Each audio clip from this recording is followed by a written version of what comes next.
सिकंदर आजम का उस्ताद था अरस्ततालिस। तो ये जो सिकंदर आजम था बड़ा अदब करता था अपने उस्ताद का, बहुत ज्यादा अदब करता था। लोगों ने कहा जनाब अदब की वजह क्या है, इसका सबब क्या है, इतना अदब क्यों करते हैं? उन्होंने कहा दरअसल वजह यह है, मेरा जो बाप है वो आलम रूहानियत से आलम दुनिया में मेरे आने का सबब बना, यानी मंज़िल आला से मंज़िल असफल की तरफ लेके आया, लेकिन मेरे उस्ताद ने मेरी रूहानी तरबियत करके फिर मंज़िल असफल से मंज़िल आला पे पहुंचा दिया। इसलिए मैं उनका अदब करता हूं। और इनका एक वाकया मिलता है, एक दिन जा रहे थे, रास्ते में पानी खड़ा था, यह दरिया था।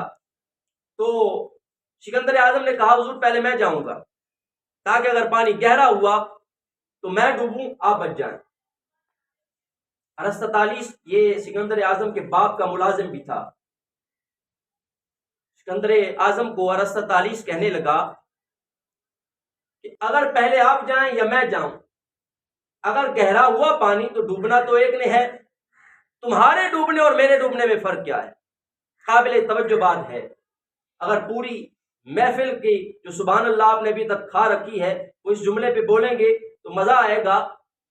तो सिकंदर आजम तो जब अरस्ततालिस ने कहा जनाब ये बताएं आपका डूबना और मेरा डूबना इसमें फर्क क्या है? तो सिकंदर आजम ने कहा जनाब अगर मैं डूब गया तो आप मेरे जैसे हजारों सिकंदर बना सकते हैं, लेकिन अगर आप डूब गए तो मेरे पास तो वो इल्म नहीं, वो जौहरी तो आप हैं जो हीरे को तराशने का इल्म रखते हैं। सुभान अल्लाह। यानी